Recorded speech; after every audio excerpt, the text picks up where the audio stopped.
like I feel like blow up on that level. I feel like it's unfortunate that GeoGuessr as a game isn't old enough to have like old HTTP web forums, because I feel like those archives. It might actually, because it used to.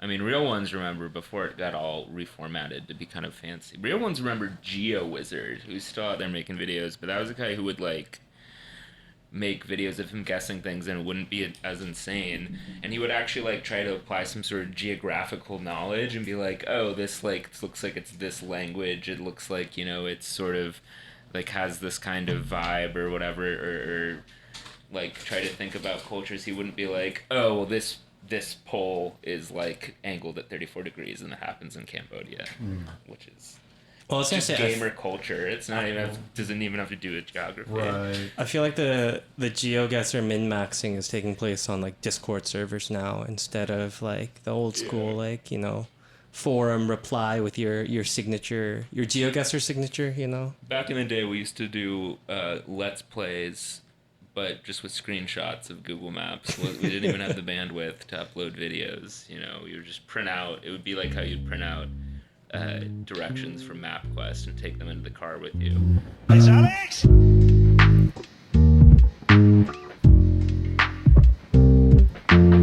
Well, it's episode 225, View from 202, with just three of us. Sam wasn't here. He just said cryptically that he had a mission to go on and started playing on repeat that one song, Relax, over and over again. Don't know what that's about. But it's Brit, Cork, and Peaches here, and then of course Luna, who you may hear digging into my seat as well. Maybe she's hidden a snack for me and I just haven't been able to find it. And of course I would like to remark or you know, apologize for yet another poor editorial decision on View from 202. Last week, you know, of course we remarked that, you know, Boris Yeltsin extremely dead, and The Queen though.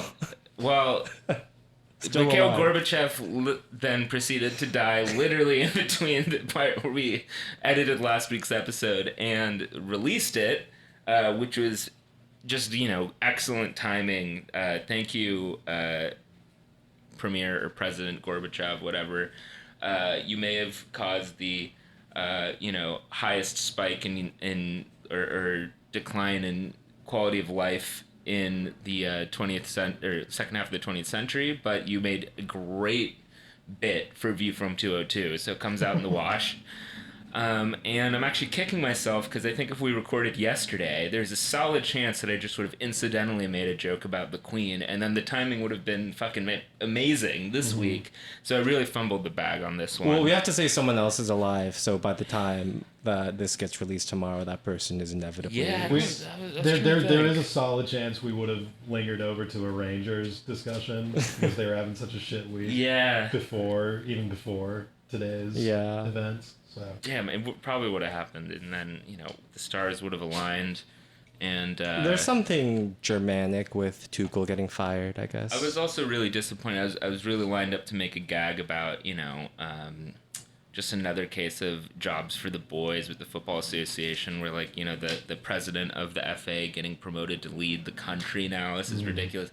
But it turns out only William has been president of the FA. Like, it's other royals have been, but Charles was never president of the Football Association. Oh, wow, so canceled. I can't... yeah, it's like, this guy has no fucking qualifications at all. Yeah, are you kidding damn. me? He's never set up a single berry fried bung. Like, how are we supposed to... Not my king. Yeah, it's like, you know...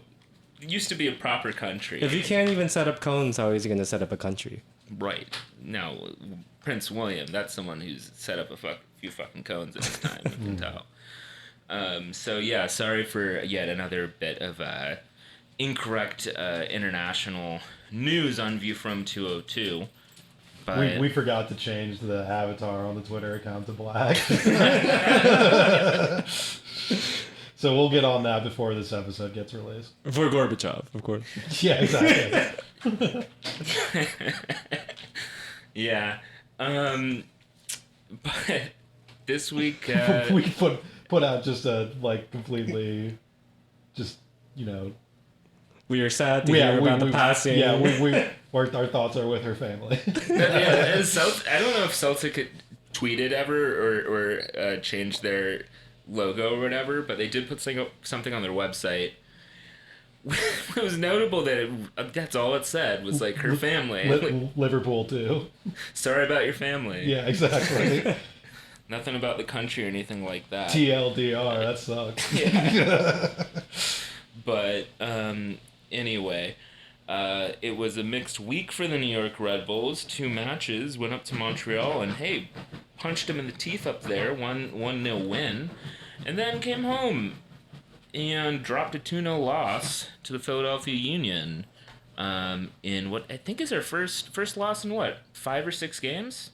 First since that Orlando home game. I mean, we only lose at home, so. Right. Yeah, so kind of a weird week. Last week we I think all agreed that 4 points would have been pretty ideal. I think Sam may have joked that, typically we would actually probably win in Montreal and then maybe not against, and maybe draw against Philly. That almost happened. Could have happened. 3 points is not a bad haul, but, I think it's kind of one of those things where it's like, given the order that things happen, it just feels a little bit more bitter in the mouth than it would have maybe if it were the opposite order. It's kind of settling in at this point, because, obviously we're going to make playoffs at this point. Yeah. And it seems pretty dead set that we're going to be around that 3rd or 4th spot that we've been at since, May. And at the same time, like you're saying, Brit, with just, yes, 3 points is probably a fair haul for this week of games, but the manner in which it happened, the sequencing in which it happened, just the, everything just beneath surface. I think this has become a little bit of consensus around the fan base, is that this just feels like the most kind of underwhelming, kind of bad vibes successful season you could ever put together. And I guess a big part of it is the home form, but it's also just kind of, the general, milieu, Yeah, I tried to tell myself that I wouldn't jump to, global diagnoses of the situation. So maybe we will jump or get into the details of these matches too, but I think just on that note, I do think you can't underrate the impact of the manager in so many different ways, consistently saying, now this squad isn't it. Like, this squad is not really what motivates me, to get up in the morning, or I'll put up with this. Yeah. I think that has seeped into the fan base and the general attitude around the club, because I feel like it's there's just kind of a feeling of results can be really decent. Yeah, but finally... there is still no future. It's still sense of they're not really being like the things that happened this season don't really necessarily matter. Yeah, but we're finally able to cut this dead wood that has long been plaguing him in Tyler Pasher. So yeah, the Tyler Pasher era is one of my favorite eras actually of the New York Red Bulls. One of the more, it's close second to the Isiar Drame era, although that did... I refer to that to the long Drame period, because it was a little bit longer than the until we replaced him we with were, Masita. Yeah. Unfortunately, never able to hear our stadium announcer pronounce his name and figure out if he is a Pache or a Pasha. I mean, we know that he's Well, do we? Yeah, I mean, there was they're having a guest hosts on the Michael and Us podcast this week, and Tyler Pasher was actually one of the guest hosts. So he talked in depth about the Kitchener Film Festival, and he said his own name as part of that as Pasher. So I know for a fact. Yeah, that's true. Very moving. He was a guest analyst on a documentary from 1978 about a goose poaching operation in Manitoba. Yeah, and I was really interested in the kind of documentary short that he put out later about a pencil factory in Hamilton, Ontario, where the wood shavings were reassembled into a piece of sculpture that he then recorded himself crying in front of in black and white for 30 minutes. Just really class. I mean, look, I don't know why I'm saying this, because as students of Canadian film, we already know this already. These are household names. It wasn't streamed on Twitch, so I kind of missed it. I thought that was likely. So maybe this is why it's helpful to really go for that. Yeah, Pasher just kind of didn't fit in when he just constantly was trying to force everyone to come over and watch Cronenberg movies. Yeah. It's not a cultural fit. Yeah, coming from a foreign country like that, moving into a new culture can be difficult. I don't want to put my sources on blast, but I did hear that it got uncomfortable around the training session where Tyler Pasher would just without end would constantly be looking around and saying, Aguirre, the wrath of God, like it was a punchline to a joke, but no one responded to it, and he kept on just saying it louder and louder over again, Aguirre, the wrath of God. And it just got out of hand to the point where he had to be asked to leave. So, look, lest anyone say otherwise about this podcast, we can be critical of the Red Bulls front office. It was a miss. It wasn't the right move. It was not a sustainable locker room practice. I firmly believe, though, that Kevin Thelwell would have sorted this out in the no assholes policy. It's been like, absolutely no Werner Herzog obsessives in this squad. That is straight out.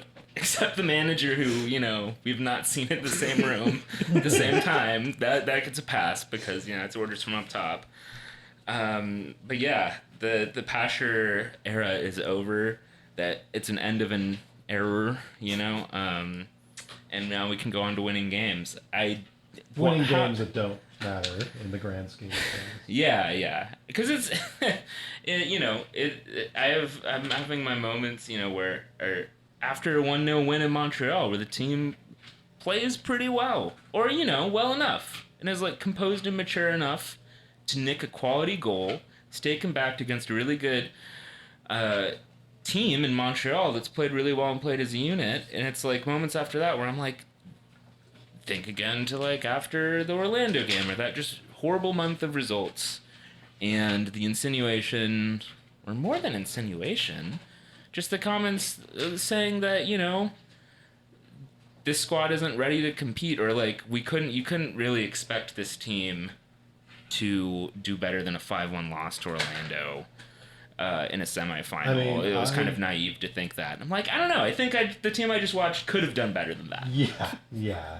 I was looking back at the quotes that I logged for his press conference at the beginning of the year, the very opening infamous press conference where he said the transfer window was a disappointment, where he went on even further to say it's silly to talk about trophies now and stuff like that. It's just man, I don't know, putting my fan hat on more than I maybe have in a while on here. It's just kind of that is not how you frame any team that you're managing, no matter what your inside feelings are about the situation, your completely blunt personal assessment that you give behind closed doors. Everybody understands that there's a difference between what managers say to the public and what they say, when they're actually down to business. Right. To their own office, executives, to the executives or to the team itself or whatever. I mean, it's just so bizarre that any manager would think that's an appropriate way to frame things to the public and to your fans. Mm-hmm. And I mean, there's certain, motives that come to mind as far as why a manager would do that, but to the degree it's been done, it's just kind of throughout the course of the year, it's just been very, you would think that. I mean, we're kind of saying here, even it blunts the, not euphoria, but I mean, like Brit's saying, I mean, your inclination to feel good about a 1-0 away win just gets completely diluted by this stuff happening and being in the atmosphere so much over the course of the year. Yeah. Lee, seeing Strieber's professional career, you would expect him to understand the difference between an internal and external email. Given I feel like every entry level email job would understand that, but And the Austrian insurance agency is for closers only. People just are straight shooters to everyone at all times. This is your actuation. If you can't handle the fucking truth, you don't sell insurance in Austria. That's a fact. Earlier, Corky shared the interview of Von Bronckhorst, Rangers manager, in their their very bad, no good week, saying after they got battered around by Ajax, yeah, in Champions League 4-0, saying that basically it's they don't have enough money to compete and you can't expect anything, and it's just like boohoo. Well, yeah, we're supposed to lose 4-0. Right, which is like in this circumstance, it's like at least if Von Bronckhorst is going against actually much wealthier teams with no salary cap. Except it is Ajax from the league that the whole story for the last 2 decades is that they're the league that's really good but doesn't have the money to compete with the rest of Europe. Yeah, but I feel like the equivalent of this, like Struber is more like if Von Bronckhorst was saying it's unfair to expect us to compete with Celtic because, like look at the players I have. Where it's like, have you looked at the rest of the Scottish Premiership? Have you looked at the rest of MLS, man? Like, have you looked at them when you've been playing them? Weirdly enough, it seems like you haven't. You also haven't. I don't know. So yeah, I definitely think this is another week that illustrates, I think, our overall feeling or theory about this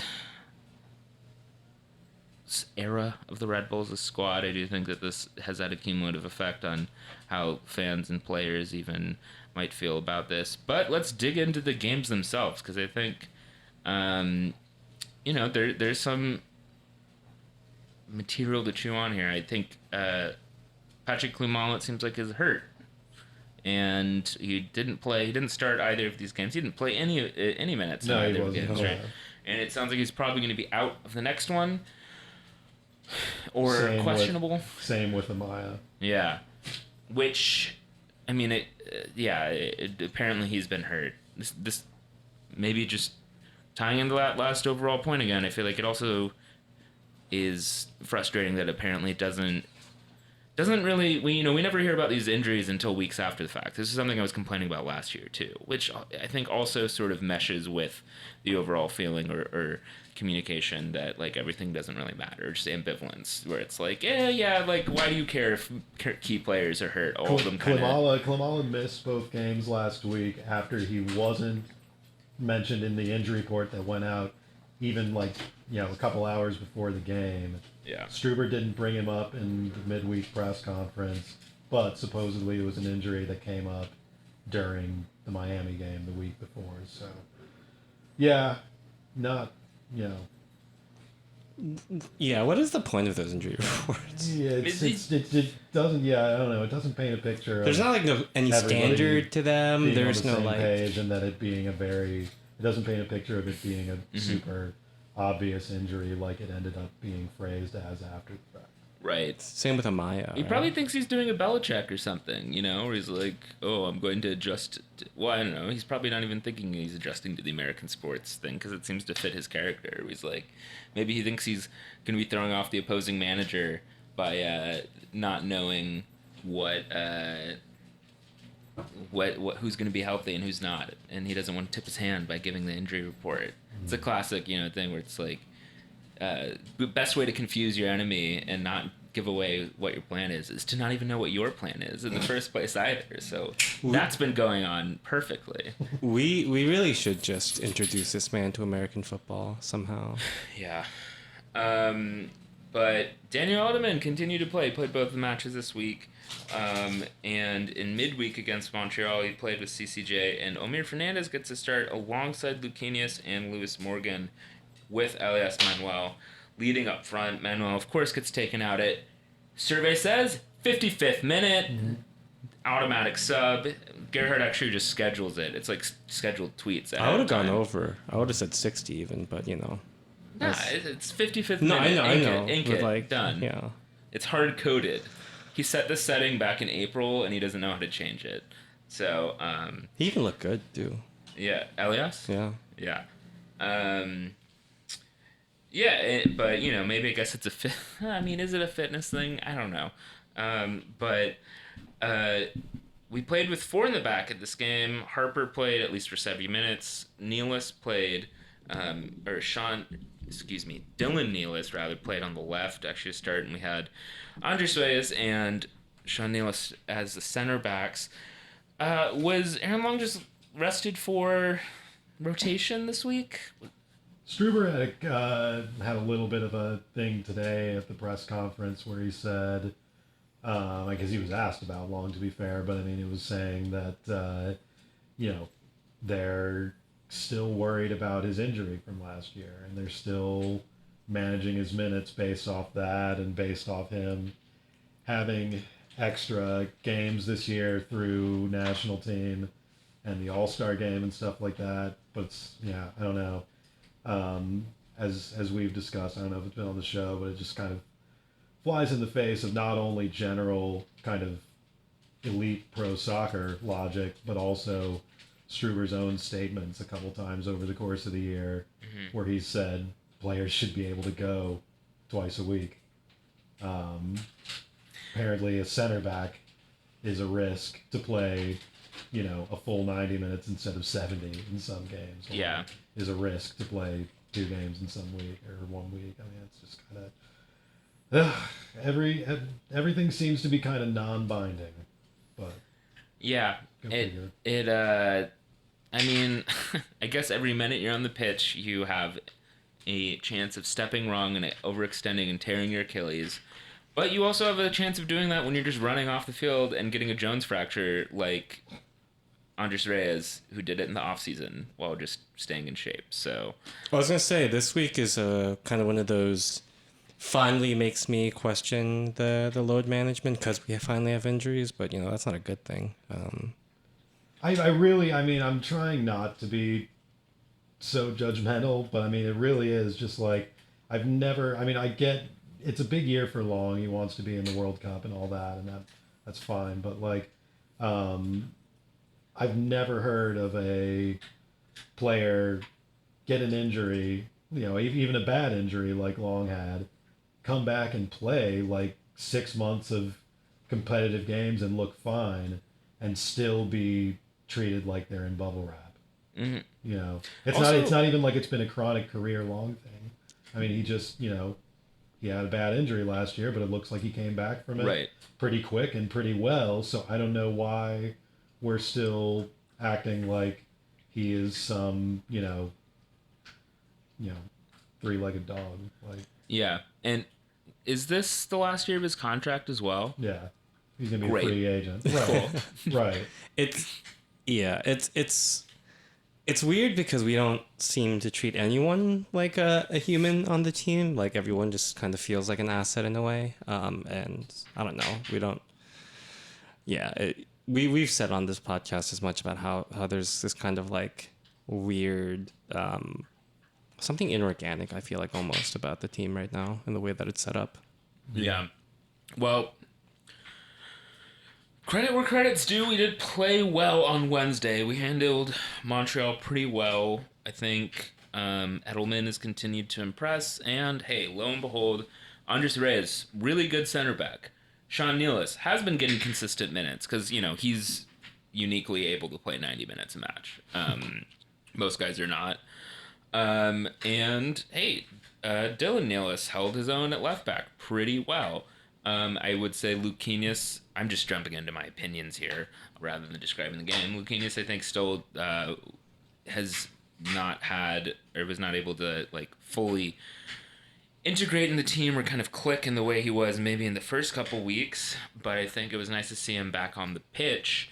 And then, of course, it's lovely to see Lewis Morgan with such a filthy chip to put us away. It feels like it's been a while since we've been able to just execute a really clean goal and smash and grab and kind of get 3 points away from home, which was real fun. I was not super impressed by Montreal to kind of give that context. I think Profe Juan Mesa had a really good point that he made on Twitter sort of in the lead up to the game, talking with some people about Montreal, where he said people were just like kind of the whole league, the whole country, whole continent is kind of perplexed that Montreal is doing so well this year without any real big name talent and this kind of rando coach. And Profe kind of said had a good little kind of saying where he said they're a humble team.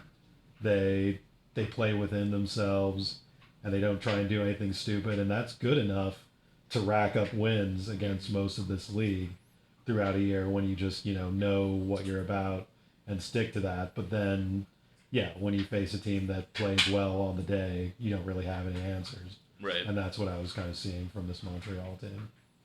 Which, like, yeah, it seems like they win the games that they're supposed to win. Right. Yeah, and lose the games that they're supposed to lose. Exactly, yeah. So, whereas we don't do any of that.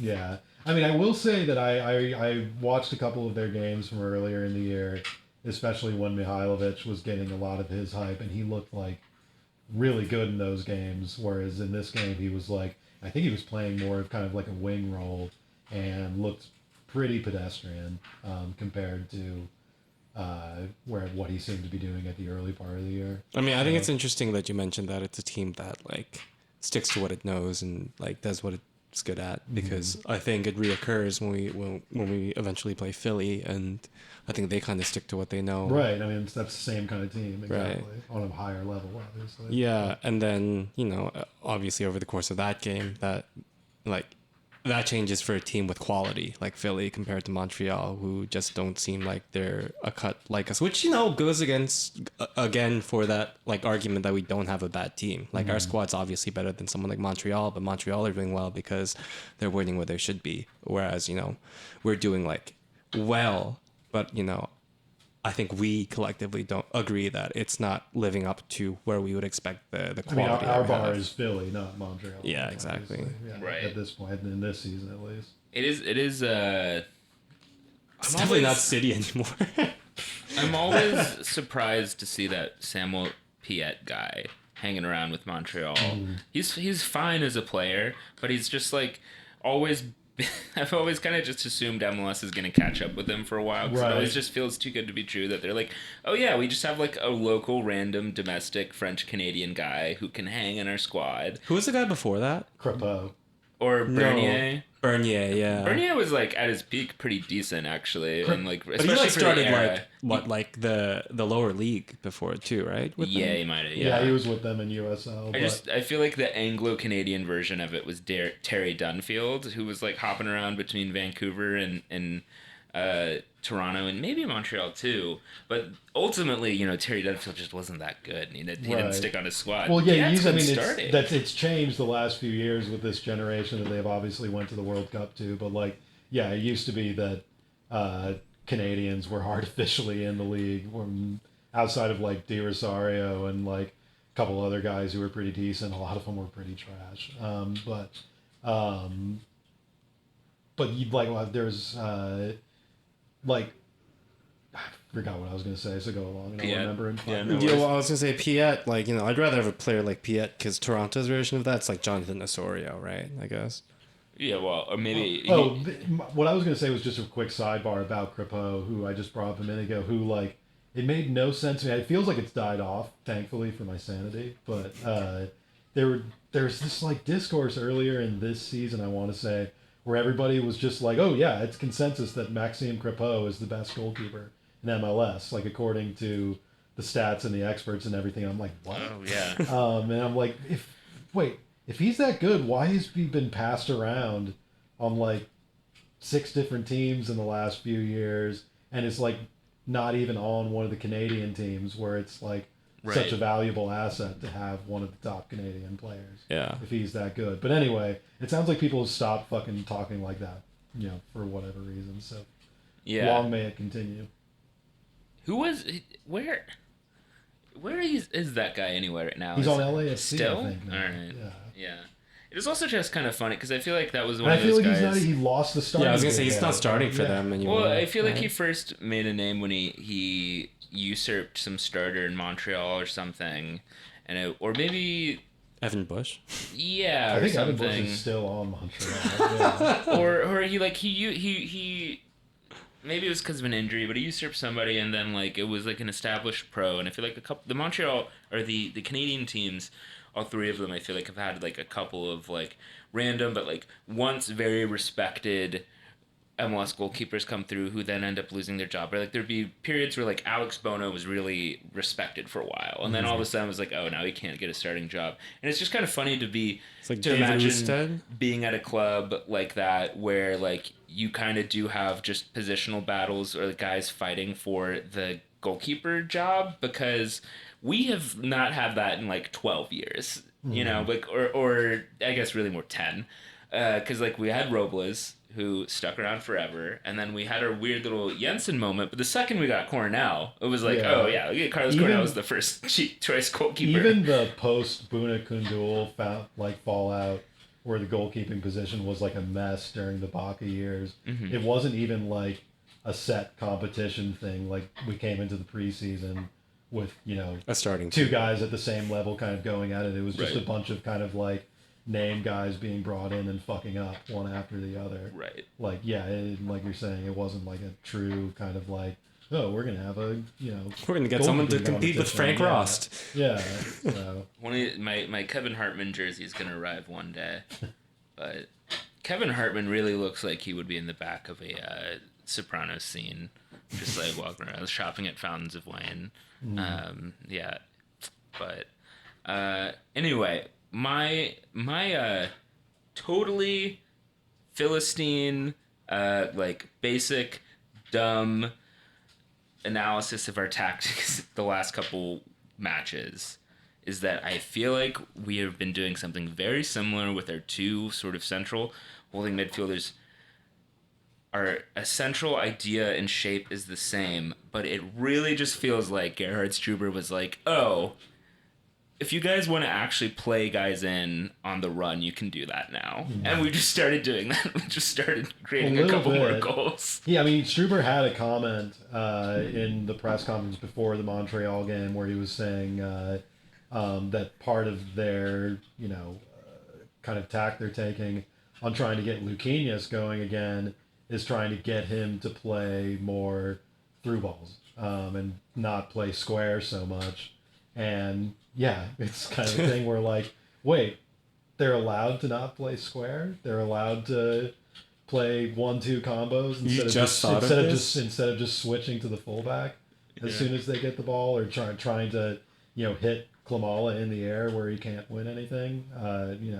You can actually do something different once in a while. What a concept. Well, I think what happened was Struber finally got enough Excel points in the spreadsheet to unlock the DLC for through balls in the columns. So we finally got to that section of the Yeah, spreadsheet. I mean, like you were saying, Britt, like the goal itself, the lead up to it, before Morgan's obviously classy finish, was the closest that we've seen this year to the team just kind of, I mean, not to use a dirty word, but tiki-takaing it in the back a little bit, just playing in that kind of wide, center line space, just kind of running a rotating triangle for a second, and Caceres ends up picking it up and just putting a nice little weighted ball through, and Morgan's on the end of it, and everything seemed, pretty, common sense football, more or less, not adhering to some mechanical, scheme that you have to, Rube Goldberg device your way to a goal through. It reminds me of the goal against Miami, too. That was, I think, it was like Edelman, Caceres, but then Tolkien really had that nice layoff to, was it Morgan? Right. That very similar kind of feeling to it of like, oh, they're just playing soccer now. Yeah.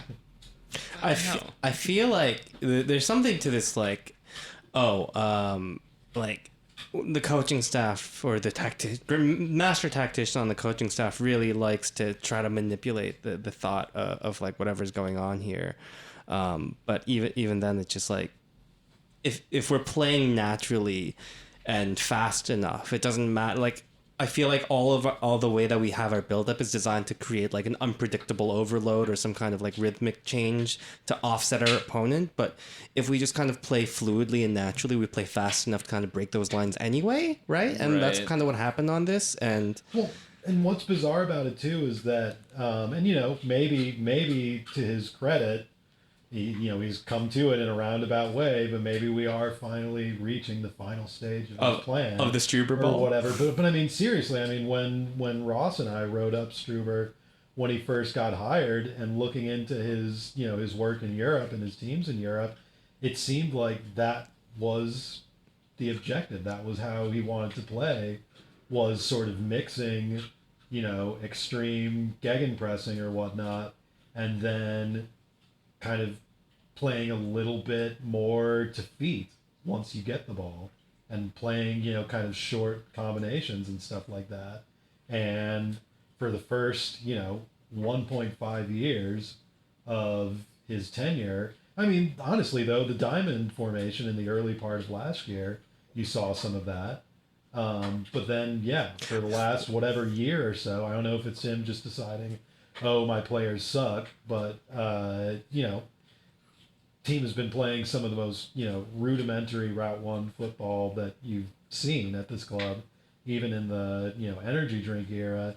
And then all of a sudden, yeah, we're turning the switch on again and deciding we can play soccer. the boys are finally rewarded with ground passes now that they've played enough good boy ball across the season. It was achievement hunting. There was an achievement for hitting a consecutive amount of triggers without a ground pass, and we got it.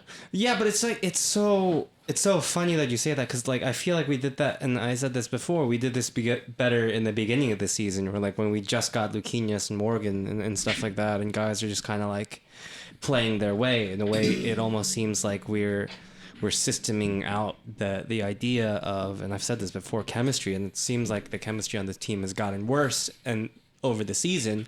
It finally seems like it's getting better now that we're playing like balls ahead of guys on the ground. And like I've been, like you can ask Sass about this, but from 202, I've been saying that no one can play a through ball on this team for the past like 2 months now. I mean, everyone was trying. Edelman has been.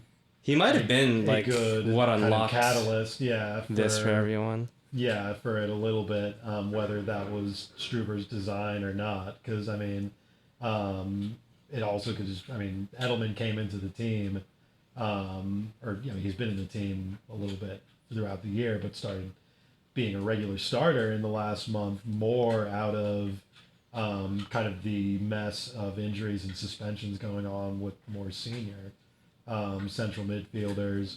And it's just been kind of a happenstance thing that just his game, which is just pass and move, just, quick 1-2 touch passing, and forward passing. I mean, he doesn't play a lot of square balls.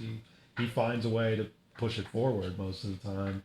And yeah, that's just unlocked so many other possibilities for the way the team's been able to build up in the last month. So, I mean, it's not like this is some hot take or whatever. I mean, it's become kind of a consensus thing. But I mean, Edelman has been, the MVP, as it were, for the last month or so since he's come into the team. So, yeah, it it's funny that you brought up the diamond last year too, because Edelman would have looked great in that. Yeah, it's also funny that the diamond did work pretty better than average returns, I think, in the brief time that we tried it. And it just reminded me last year of the big thing that really annoyed me was that summer slump where we kind of ground through it, and really beginning, in my opinion, was sort of with that Cincinnati game where we just seemed to go out there determined to waste 90 minutes and just get out of there with a 0-0 draw at home. And that was also a game where it's like all of a sudden we just were like, yeah, okay, we're not gonna pursue that theory anymore, that shape anymore. And then it also meant that we were playing Fabio was the number 10 for a couple last few months of the year, right? Which didn't work. So it has been such a it's so funny that our squad's so much better set up for that now. Right. It has been such a weird combination of being extremely doctrinaire and then also low-key making really big changes and then being like, okay, yeah, we're not going to do the previous thing anymore, and that idea is dead forever. Or it didn't work once, so it'll never work again. Yeah. And then it's apropos to remember that this week too, because Wiki Carmona has risen from the dead, and he got 20 minutes against Montreal. I don't remember if he came in against Philly. I remember nothing about his appearance against Montreal. I don't know, but that was like a ghost from the past where, again, kind of just, maybe there's not really a super targeted point to this or something that he could have done better, but feels real weird that we gave so many goddamn minutes to Wiki Carmona last year, and it didn't seem to be really pointed at any direction, or didn't seem to really be that successful at achieving any short-term goals last year. I don't know. It's all kind of just whatever. But hey, it is legitimately much more exciting that Edelman is developing into a good player here, and I think Wednesday was a good example of that. What if we're all getting bamboozled right now, everyone, and that we're playing this kind of 3 at the back system, but we've been practicing in the diamond, the 4-4-2 diamond this entire time, and we come to the playoffs, and all of a sudden we'll play 4 in the back and destroy everyone, and that's been the plan all along. Well, we have been playing 4 in the back the last couple of weeks. That's true. We have been doing that. Which that can also be pointed at as maybe a catalyst for the team building up a little better and attacking from the run of play a little better. But it continues to be. I mean, I'm not expecting. I'm not holding my breath that this 4-2-3-1 is going to last beyond this episode probably. I mean, there's no way of predicting anything about the way that Struber's going to set his team up. I mean, maybe that's the way he wants it. Seems like it's the way he wants it, but definitely makes kind of orienting yourself in what results and starts and what have you mean over the course of the year. It's for nerdy podcasts like us, it's been a very difficult tenure to kind of follow the trade winds on, as we've said. I mean, Aguirre, the wrath of God. You've unfortunately spoiled the next episode where we issue a correction about the 4-2-3-1 no longer existing. Yeah, exactly. Oh, you should take that as implicit in every episode from here on out. But hey, it was nice to see that this club can get good results on the road. I mean, I guess we know that in particular about this season. But, like, this club is capable of getting good results. And, keeping it tight. Keeping it... Be organized and provocative. That's a classic Red Bull way. We're so able to do that. Get rid of the pools of blood in your stomach. It's also just like, I mean, not to beat a dead horse that we've been going at on this show all year, but I mean, it's just like bad teams with bad players don't win games on the road as much as this team does. Right. I mean, that does not fly with me, and I think in whether they know it or not, a lot of people that just. The idea that these players are just bad and need to have their hands held to know how to win a game is just so kind of off base. Mm-hmm. It's just devoid of context, right? We've said this before. Like, we said this at the top of the episode. It's just like in the league, right? I mean, look, how are we supposed to win without spending 15 million pounds on Pierre-Emerick Aubameyang? Well, look, if our team just spent 225 million pounds on players and fired our coach 3 weeks into the season, maybe we could have some success. Topical, but but I mean, it's starting to become a thing too, where it's just like now that it's getting towards the end of the season, you're seeing like national, semi-national people, whatever, posting stuff like, oh. Who's your candidates for Coach of the Year? Man, Gerhard Struber's done such an amazing job pulling that horrible, shitty Red Bulls team over the line. Like, it's just so in line with everybody. You can tell it's just people who have not watched a game. Our fans go back to a theme, and I mean, it's just like it's everybody's preconceived notion about Red Bull just being shitty and having shit players all the time. It has nothing to do with any actual accomplishments or development that's been brought across this year. I mean, it's just our fans are being gaslit, gatekept, and girl bossed. Yeah, I mean, although, as we've said in multiple episodes recently, there's reason to doubt Struber's own girl bossing skills. He might not be girl bossing to his own advantage anymore. Which, is that an inherent part of girl bossing? I don't know. I'll have to defer. That's for a to an different expert. podcast. Yeah. Yeah. That's on the latest member of the 202 EDSS family. What's it called? Cancel Me Dad? No, that's a different. The Call Me Daddy? Call Me Daddy? I don't know. Cancel Me Daddy is like an ironic one. That one doesn't work. But going off the rails with our podcast references here, I'm going to keep it to Michael and us for the rest of the history. Yeah, our of the podcast show. network is not as large as EDSS would have you believe. Well, I mean, that's the largest show on earth. Well, so yeah, but it's you only them. need one. Right. But yeah, it is so fucked that Gerhard Struber, of all people, ended up being like the dream Doom poster manager. The Red Bull boy #1, it became the perfect guy to be like, oh yeah, this club sucks, like never have never won, had a successful season, the club is a failure until it's not, like where are the butts in the seats, like he does all of it despite being Monishitz's best friend, you know. Who would have thought? So I just hope I just can't do another year of it. Just get this guy fucking. I don't think anyone wants to do another year. He doesn't seem to want it. Yeah. I mean, but then again, the classic thing is that the team is doing pretty decent. Despite, you never know it listening to Gerhard Struber, but he's doing an okay job. We're fighting for a home playoff game, you know? Yeah. Still bringing in some young talent, making, Daniel Edelman looking good week after week. John Tolkien, his career started under Gerhard Struber. Kyle Duncan, I guess. People like Kyle Duncan, and that happened under Gerhard Struber. So if you're into that, have a little bit of that.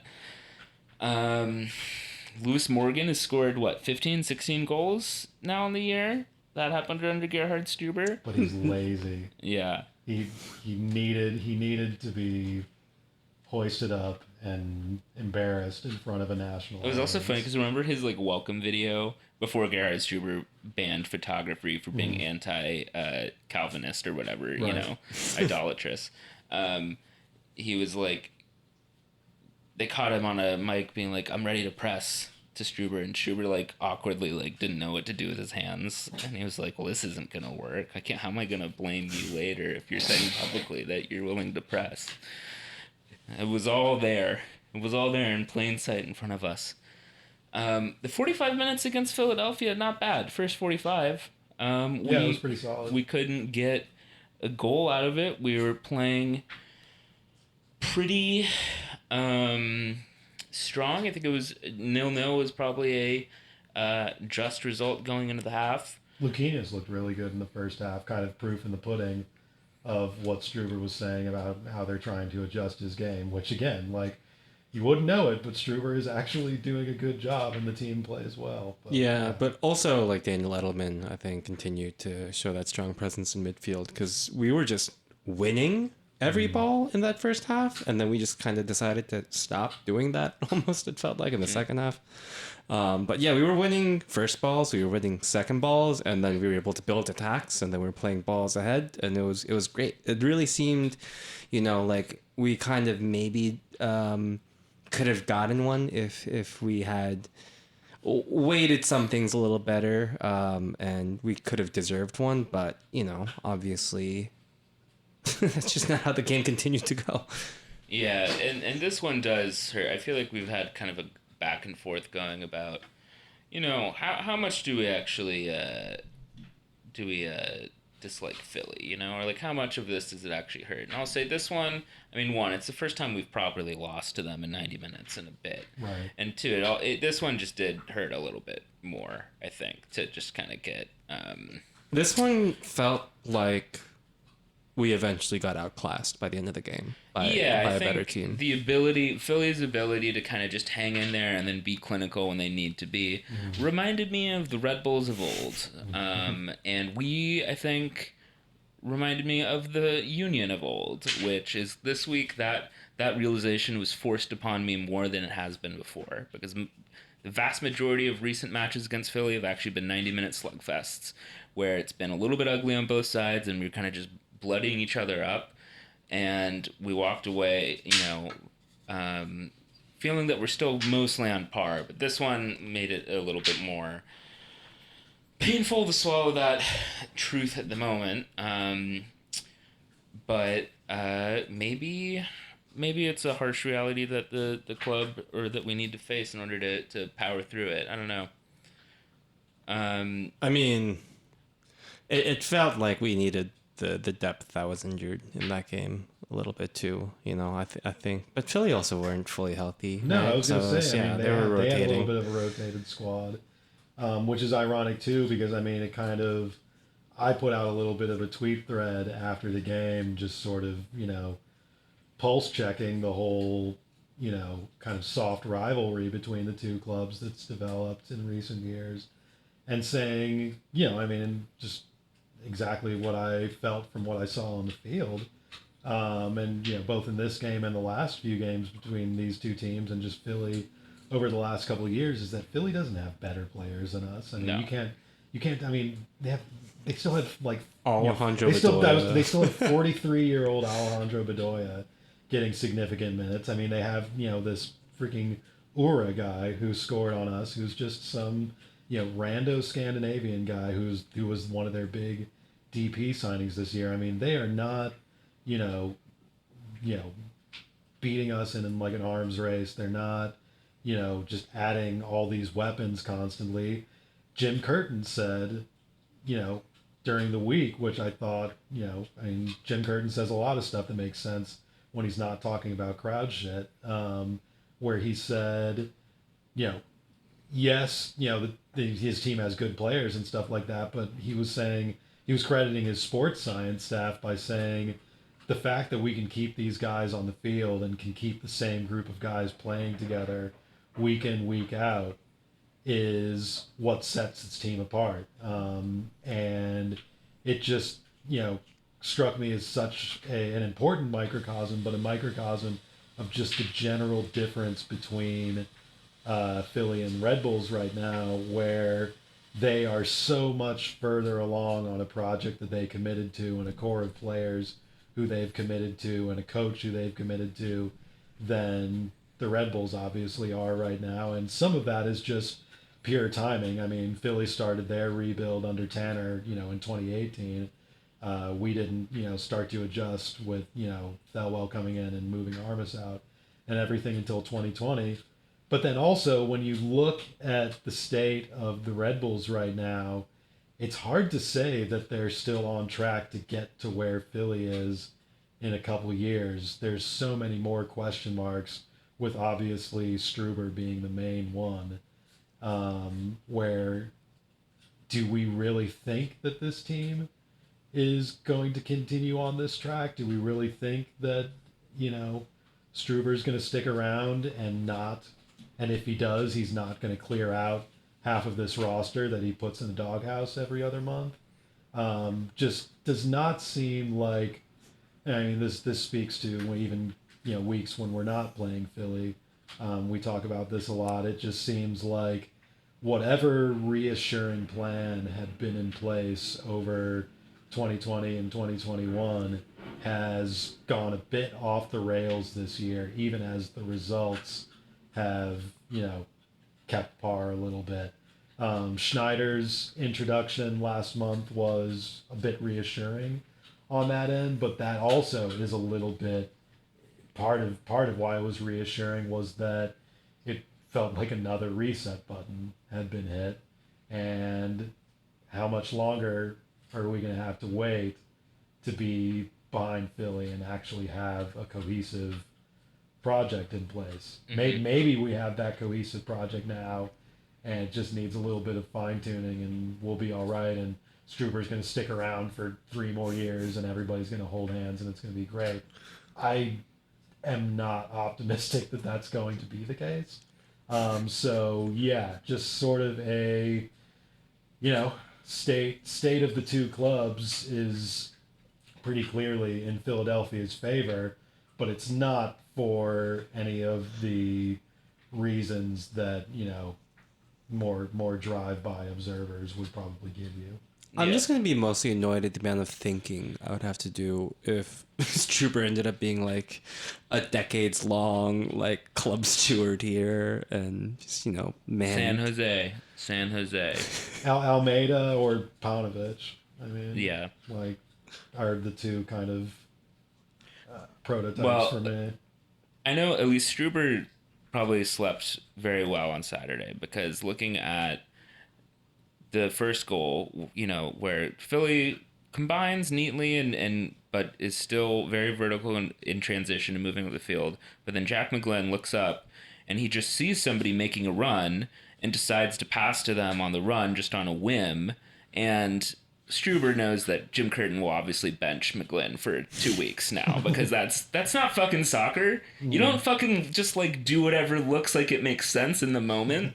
You just don't pass the ball to someone making a run towards goal. That's fucking stupid. Go run to the corner and do 4 little press triggers, and then fucking don't look at me for 2 weeks. Disgusting act, if I'm being honest, of Jack McGlynn. That's basically cheating. Disgusting. It was cheating. Unacceptable. The fact that he fucking passed the ball Dark arts. to his own player, who then was, trying to score a goal. That's fucking ridiculous. They should investigate PRO for match fixing. Yeah. Gerhard Struber is... That should have been caught on VAR. He just thought it was a disgusting, unsporting act for Philadelphia to try to do that. Similarly with, just when they dispossessed or they didn't respect Kyle Duncan's decision to play a short ball into traffic and in the middle of the field, and then after recovering the ball, they just fucking kept running and just like immediately shot it. Like, what the fuck is that? Like there's like at least 8 intermediate steps that were skipped there.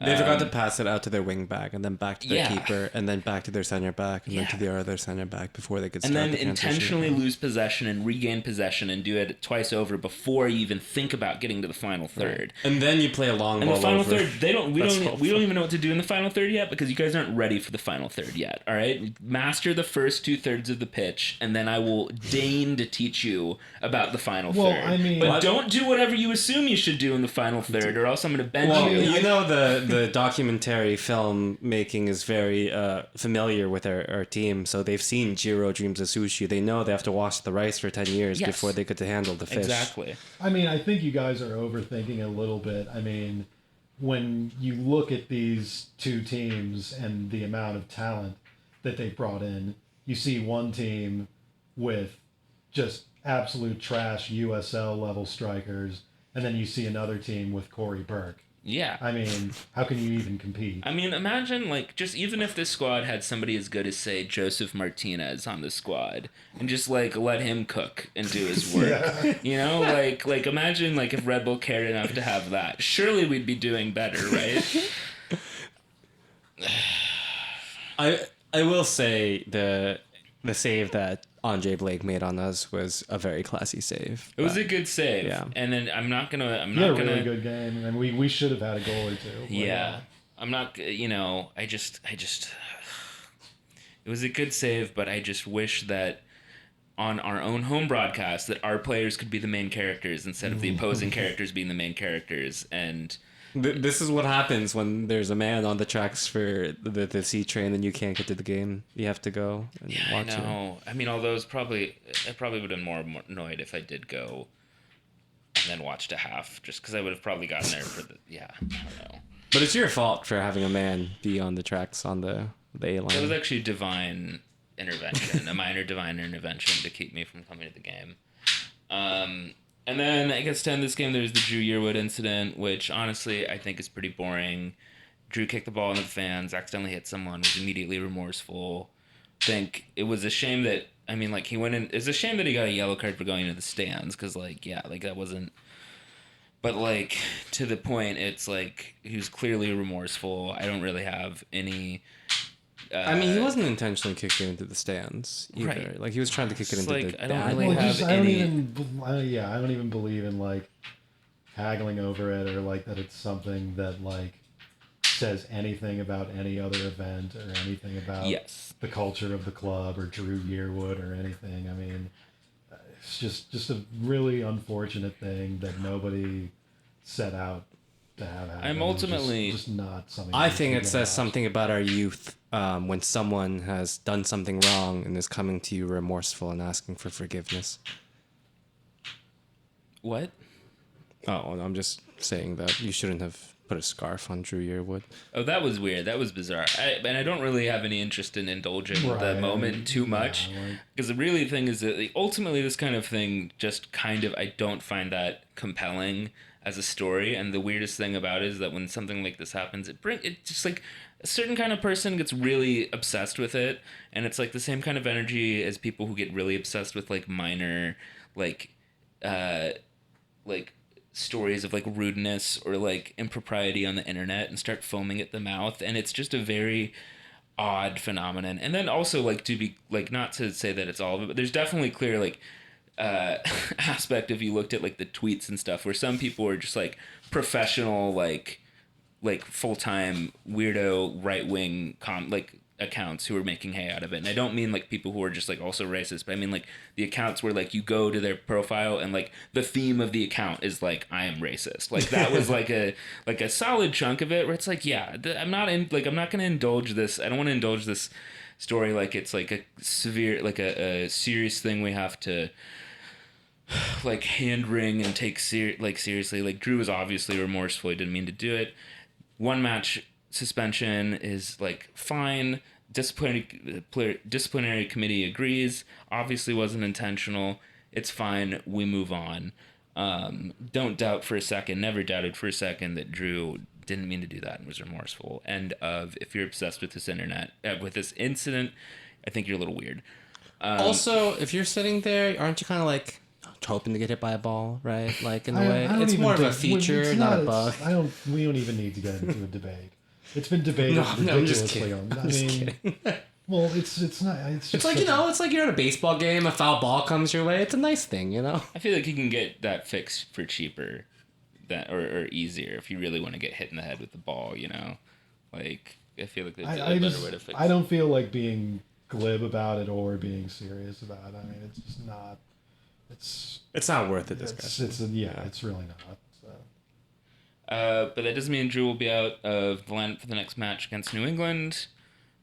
So I guess it's going to be probably Edelman, and it sounds like Amaya is going to be out still with recently just closed injury.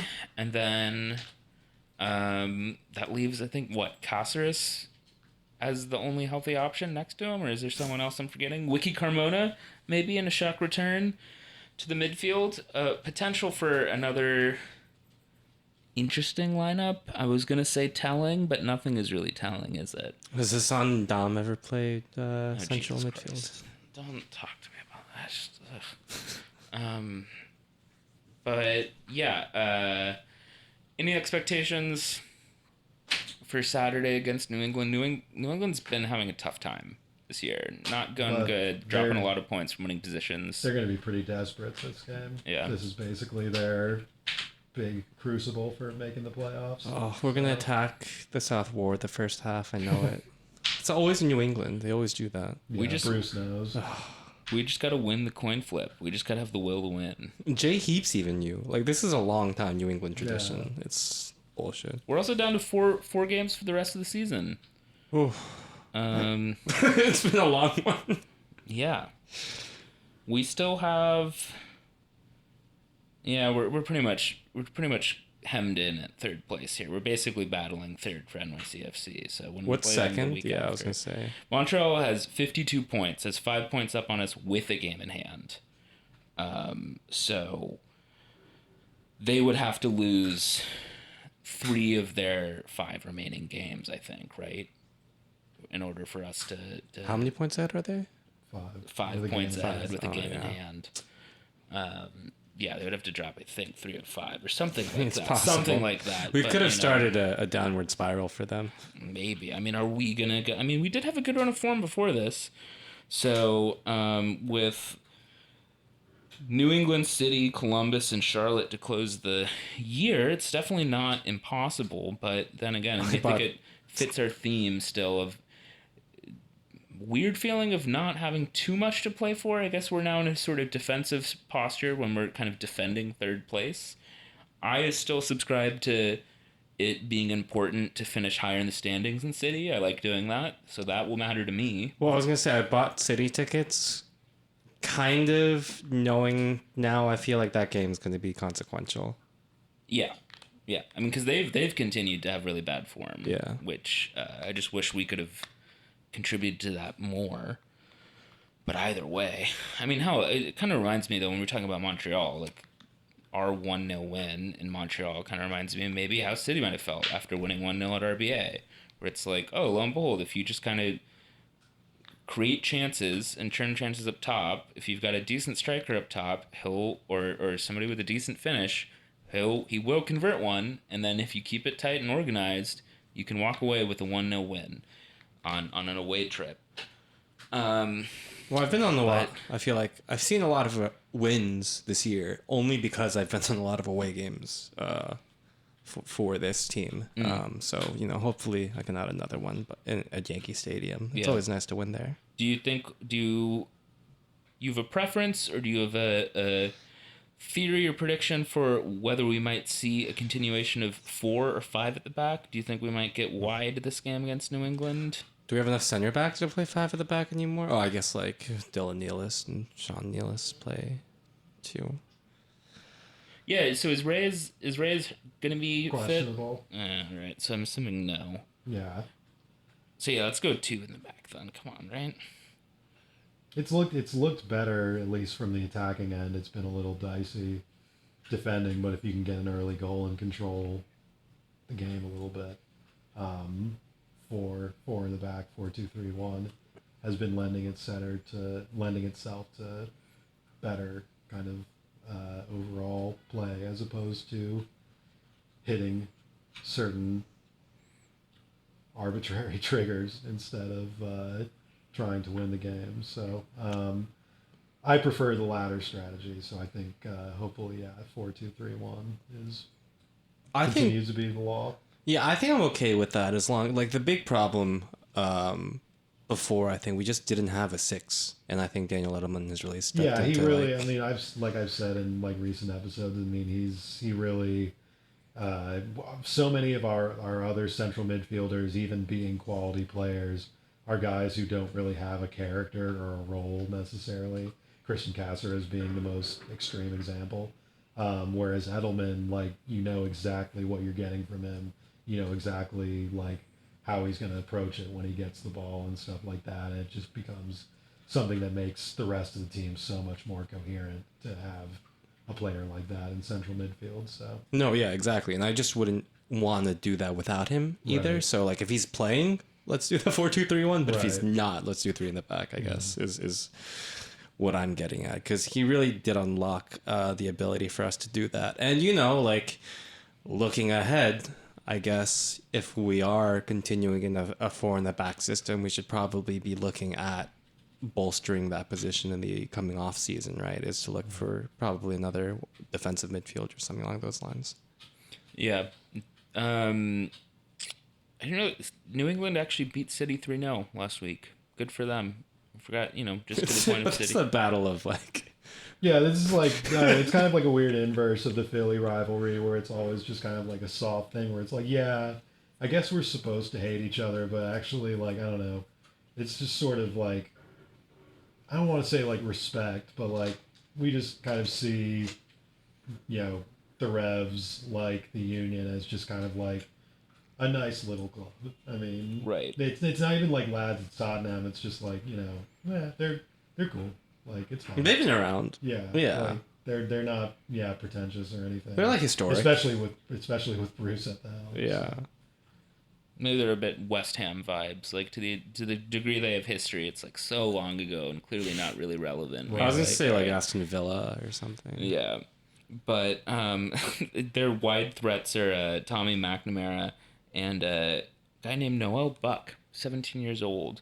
So I'm not too worried about kind of getting having trouble from the width of the field against them. I mean, Heel and Bo, I think, have had a much more quiet year this year. They're 1 year older both, but I think they are still the most dangerous players for them. So I think if we can get Long and Nealis kind of just working as a pairing in the center of the field with some combination of Edelman and presumably Costers in front of them, I feel like that would go the longest way towards controlling this match. It was a weird game against them earlier in the year that feels like 6 years ago now. Yeah. Based on both time and the way Red Bulls play now. Ashley Fletcher sparking the own goal. Remember him? Whoa. Yeah. But it was a game where New England hadn't necessarily started toppling over at that point yet, and were still perceived, and they hadn't even sold some of their big players like Buxa and stuff yet at that point of the year, and still felt like a pretty big team. And it felt like kind of like a Philly game, to go back to what we were saying earlier in the episode, where it was just kind of a tightly fought game of both teams just sort of respecting each other and sussing it out. Whereas this game could be much more of a wild card based on how both teams' seasons have played out since. So I think, right, this match is all going to depend on... They're not going to do a hotel this time, right? Because it didn't work last time. Is broken. Yeah, so, like, it's post-Labor Day. The shore houses are going to get cheaper. Maybe they get an Airbnb out in, like, Asbury Park, and then they take a NJ Transit all the way up for the game, Maybe that'll get us in the mood. Yeah, I was going to say they get stuck in traffic for hours, but NJ Transit is probably a safer move for that. Do you know AJ De La Garza is still on the squad? Next to, of course, Omar Gonzalez and Emma Boateng. Bruce Loki has gotten his guys back from that last LA Galaxy. Now there's a guy who knows how to talk to his sporting director. Yeah. I love how Bruce Arena's team is like remembering MLS dudes. Do you know what? I'm like surprised Nick Raimondo isn't on that team. Do you know what the AJ and AJ De La Garza stands for? Thanks to FUTMob, I now know. Is it just AJ? Is his name just Adj? No, that's a good guess though. It's Adolf Joseph De La Garza.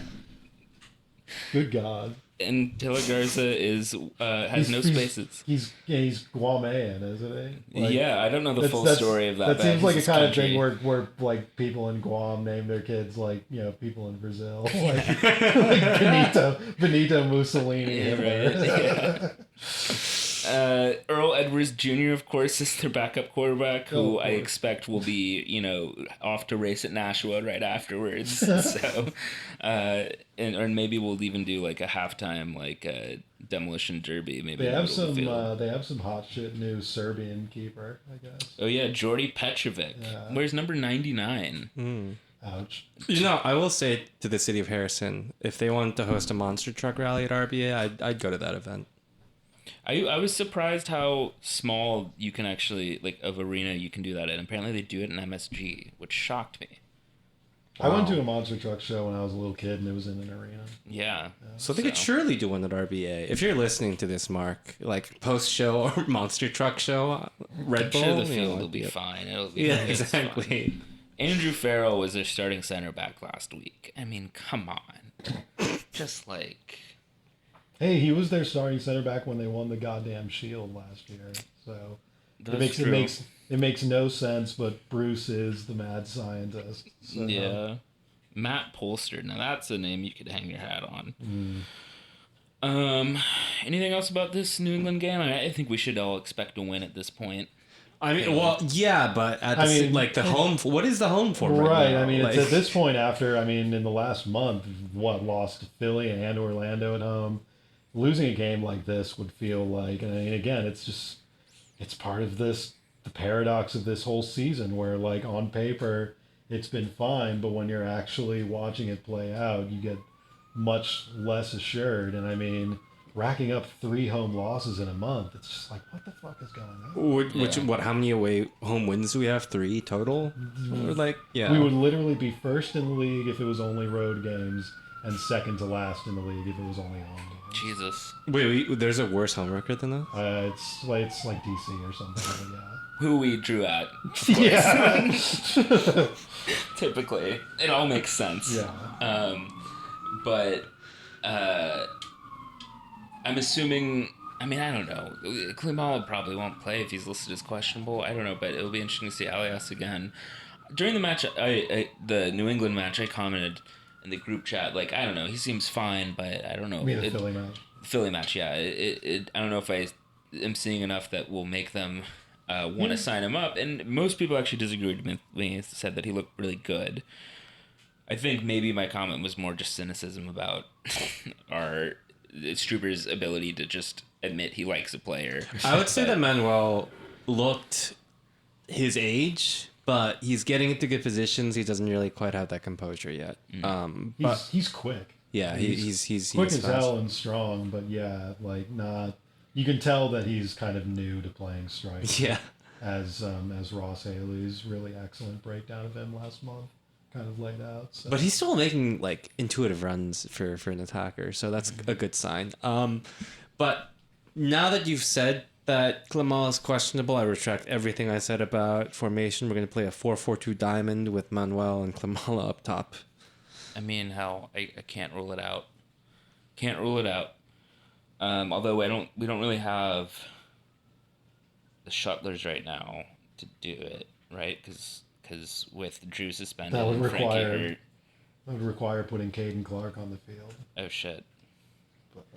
I mean, he has looked He good. got like 40. He got 35 minutes. Yeah, I was gonna say there's no reason for him not to like play at this Is point. there a reason for anything? Hey, okay. Let me stop you there. Okay.